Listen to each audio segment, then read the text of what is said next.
Hi, this is the HardReset YouTube channel, and today I'll show you how to edit notification panel shortcuts on Galaxy A04s device. First, let's open the notification panel, and if you want to add here some options or remove some of them or just change their positions, we should click here to this plus icon.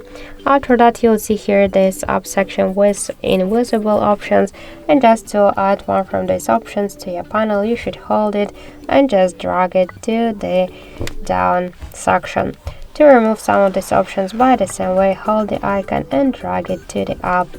Also, just then tap to down to save the changes.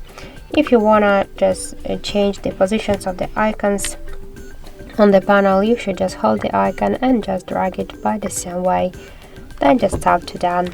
So that's it. Thank you for watching, and if you find this video helpful, don't forget to leave a like, comment and to subscribe our channel.